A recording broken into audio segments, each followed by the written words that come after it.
तेजस्वी यादव ने आनन फानन में बड़ी बैठक बुलाई, प्रेस कॉन्फ्रेंस बुलाई। चूंकि महागठबंधन की प्रेस कॉन्फ्रेंस थी, चुनाव आयोग पर सवाल खड़े कर रहे हैं तेजस्वी। बताएं आपको कि चुनाव आयोग पर सवाल खड़े कर रहे हैं और जो तेजस्वी यादव ने जब सुनाना शुरू किया इंग्लिश में चुनाव आयोग को लेकर, गजब बोला। इसके साथ ही मीडिया कर्मियों ने भी उनसे सवाल किए, इसका जवाब भी तेजस्वी ने इंग्लिश में देना शुरू कर दिया। और देखिए, तेजस्वी यादव को कई लोग ये बोलते हैं कि 9वीं फेल है। तेजस्वी यादव को लेकर बोलते हैं कि पढ़े लिखे नहीं है, लेकिन जिस तरीके से आज वो भाषण दे रहे हैं, चुनाव आयोग पर सवाल खड़े कर रहे हैं तेजस्वी यादव, प्रेस कॉन्फ्रेंस करके सभी बातों के जवाब इंग्लिश में दे रहे हैं, तो ऐसे कहीं ना कहीं एनडीए वालों के मुंह पर जो है वो तमाचा पड़ते नजर आ रहा है। अब देखिए, तेजस्वी यादव बिहार के नेता प्रतिपक्ष है और अभी बिहार में चुनाव है, इसलिए बहुत मेहनत कर रहे हैं। बिहार में कल ही आपने देखा, पटना में युवा के साथ कार्यक्रम किए, तेजस्वी वहां पहुंचे भी थे, युवाओं के साथ बातचीत की उन लोगों से, और इतनी भीड़ थी कि एनडीए के लिए टेंशन की बात है। ऐसे में चुनाव आयोग जो वोटिंग लिस्ट में से नाम हटा रहा है, इस पर तेजस्वी यादव की पार्टी आरजेडी पहले से ही सवाल खड़े कर रही है। अब तेजस्वी यादव ने भी इस पर खुल के बोलना शुरू किया है। पूरा वीडियो देखिए तेजस्वी यादव का कि क्या कुछ कहते नजर आ रहे हैं। ऐसे भाजपा वाला बड़ा भारी लोग चाहता कहाँ है संविधान रहे इस देश में। ये तो आरएसएस के लोग अपना एजेंडा चलाना चाहते हैं। अब लोकतंत्र कहाँ बचेगा जब वोटिंग का ही राइट अगर आप छीनने लगे तो लोकतंत्र ही खत्म है।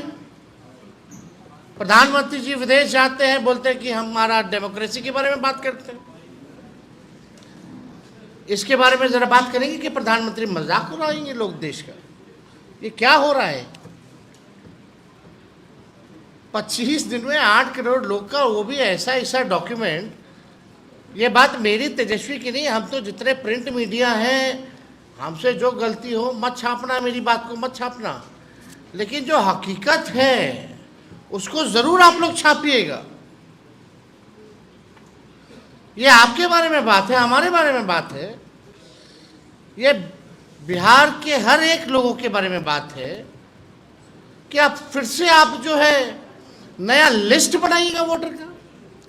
क्या ये पॉसिबल है मॉनसून के समय, बाढ़ के समय, जब 73% क्षेत्र हमारा बाढ़ से प्रभावित रहता है?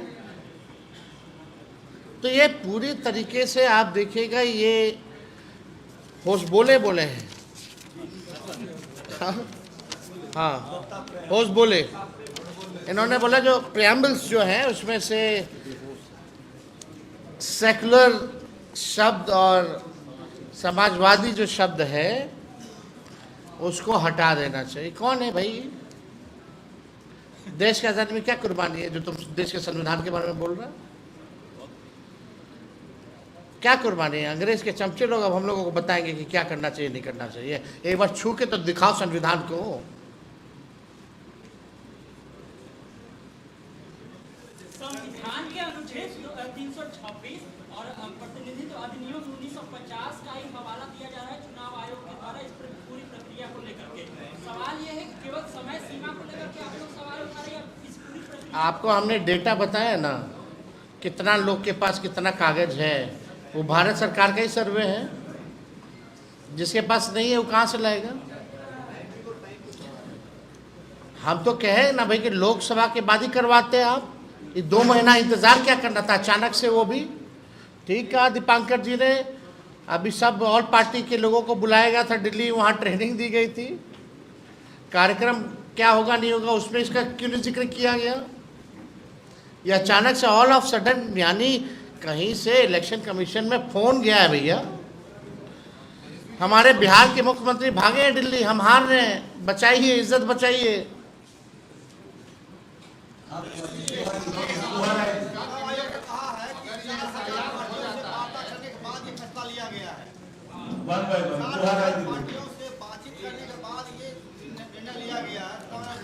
इसके बारे में किसी को जानकारी नहीं। तो जो परसों जो नोटिफिकेशन हुआ है उसी में जो पता चला है हम लोगों को, इसका तो कहीं भी कोई जिक्र नहीं।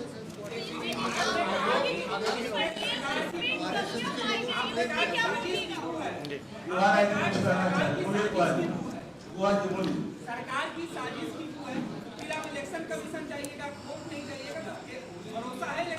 अरे पहले इलेक्शन कमीशन में हम अपनी बात को रखेंगे, let us see what they reply. If we will be not satisfied then we will tell you कि हमारा अगला कदम क्या होगा।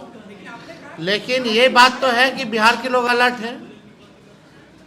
ये अगर साजिश रच रहे हैं तो इनके साजिश का भी जवाब मिलेगा बिहार में।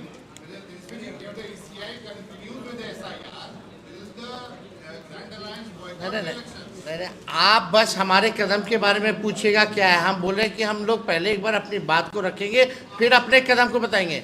बट क्या आपको नहीं लगता ये चिंताजनक है? आप अपने माता पिता का बर्थ सर्टिफिकेट ले आइएगा, मैट्रिक का पेपर ले आइएगा, कहां से लाइएगा? ये तो जेन्युइन सवाल है ना।